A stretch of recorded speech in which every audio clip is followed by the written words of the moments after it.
Hi, apartment therapy. My name is Marion. Welcome to my 290 square foot apartment in Paris, France. So this building was built at the end of the 19th century and used to be tiny workers' apartments, which is why all the flats are really small. My top priority when designing this space was first to make everything fit, because I downsized quite a bit, almost by half. Actually, there are lots of things. It's just kind of hidden if you don't take a look too closely. I have things under the couch, behind the curtains, under the beds, even over the ceiling in the entryway. So this is my entryway. It's the smallest and lowest entryway you'll ever find in Paris, I think. And that's why I decided actually to paint it this charcoal gray, because I learned about color blocking. And it's true that it does make this space feel separate from the rest of the apartment and really create this entryway feeling. I think my two favorite things about this space are, first, this storage up there. I didn't think of it, it was here before I moved in, but it's where I can store all my suitcases, paint, Christmas decor. It's awesome, and I think I'm going to do this in every single apartment I'll have in the future. And the second thing I really like is actually the floor. It was a really cheap tile that was already in the space, so I painted it. I just cut a box of Kinders. I just put it this way on the floor, trying to properly align it with the lines. Then taped the outline this way, took it off with the tape still on the outline, painted the middle, and that's it. I was quite lazy. I didn't want to paint the kitchen too, because I figured I would put a rug there. So if you want to look at how it looked before, you just have to pull the rug. Actually, I have a hidden cupboard here, which is really convenient to store all my bags and tools. Okay, so this is my cuisine or kitchen. So I didn't do a lot of things in this space because I didn't want to rip it all out. I didn't have the money once again to do it. I knew one thing, I wanted a pink kitchen, but I actually messed up the paints. The first one I chose was the worst possible shade of orange. I didn't take into consideration the lights. I should have, obviously. So I had to paint it again. Last thing I did, quite recently actually, was to add this fake wood sticker on top of my countertops, because it used to be a dark grey and it made the kitchen really dark, and I wanted wood, but I didn't have the money for wood once again, so sticker it is. One of the tips I could give was to try to keep things contained, so everything has a space, as with everything in my apartment. I added these two shelves.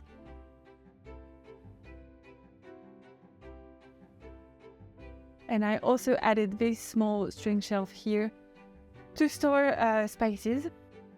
So as the ceiling height is not that high, but high for me, I can't reach the top cupboard, so I have this folding step ladder. I also have a racket here. I don't know why, it's just there. This is the living room. It's a living room, dining room, record room, yoga room, meditation space. It's my office. It's the space that was the trickiest to figure out in terms of layout. I knew at first that I wanted maybe some place to eat dinner that wasn't my couch, so I just shoved everything this way to make space for this cozy corner to have my breakfast and a coffee with a friend. I added these shelves when I moved in. It used to be just this big rectangle that wasn't really useful, and it's one of my favorite corners of the apartment because it's almost all things coming from other people, from family members. And I do love this one because this grandmother was quite serious all the time, not a big reader. I found this book, which is called Rien qu'une nuit, which means only one night, and I couldn't figure out why my grandmother would have this kind of book and read this kind of books, because it's quite racy actually, so it was really fun to find.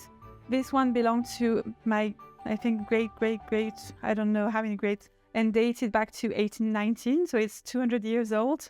Some bits of family history.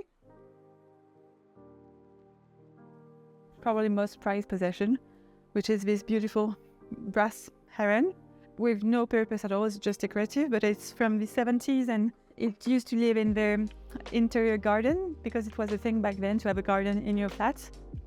So as you can see, I don't have a TV, and when figuring out whether I could put one, I was thinking that the only two spaces were these two walls. But if it's there, you can't watch TV from this chair, so it wasn't working. And this spot seemed great, but I still needed the storage. So what I figured would be a projector would be amazing, but I didn't want to have the big screen rolling down and having it on the ceiling because it's really bulky and I want a clean look. So I figured a simple trick. I just bought a foam board for I think €7, but I saw here behind the curtain because curtains are great to hide things and it's really lightweight too. I grab a tray and try to weigh it with something, and then I just put the board right there. And you're set up. So I do a seasonal rotation with all my summer clothes under the couch. So what you do is just push the table, grab the handle, and just slide it out. I usually sit on it for a bit so that it gets really flat and then forget about it for the next 6 months. So I do like gallery walls, but I don't like when they're filled with just generic art. For me, it's like a life gallery, basically. So it's filled here with really intentional things, pictures I took, a reminder of parties, some things I wrote, and it's what makes it work, I think. So this is my bedroom. What I wanted was a place that looked really clean and organized, but still storing lots of things. So I thought high up and low on the floor, basically. So I have lots of things under the bed.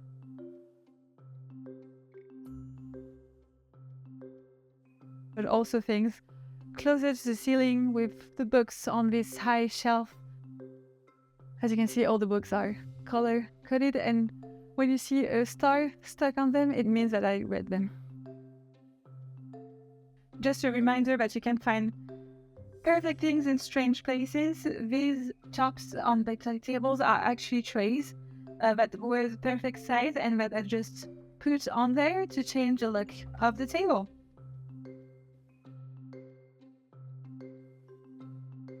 So I already had the Billy bookcase from IKEA, but I wanted something with closed doors to hide the storage bits, but didn't want to splurge on a new thing. So I just bought the doors that you can see there, also from IKEA, and just found some cute vintage-inspired handles to make it a bit more coherent with and cohesive with the rest of the apartment. Having things in boxes is a great way of containing everything.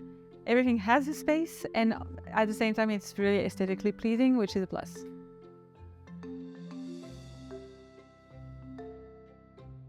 So this is the bathroom, which is actually a quite nice size for Paris.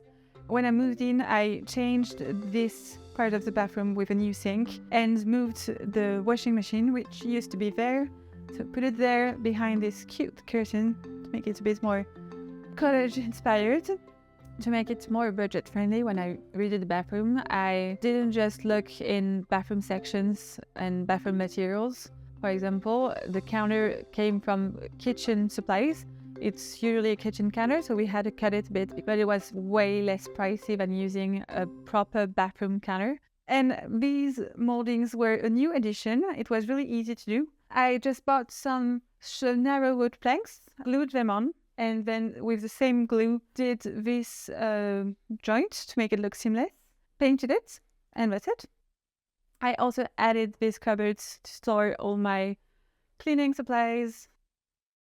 To store my mops, I just used command strip to hide them on the inside of the door. If you don't have a screwdriver, a quick way to hang some knobs on your cupboards is just to stick them in with some strips, and it's quite sturdy but still easy to take off when you leave. And I didn't have any more storage in there to store all the cleaning supplies for the washing machine, so I figured just some nice glass jars, and it's going to look intentional.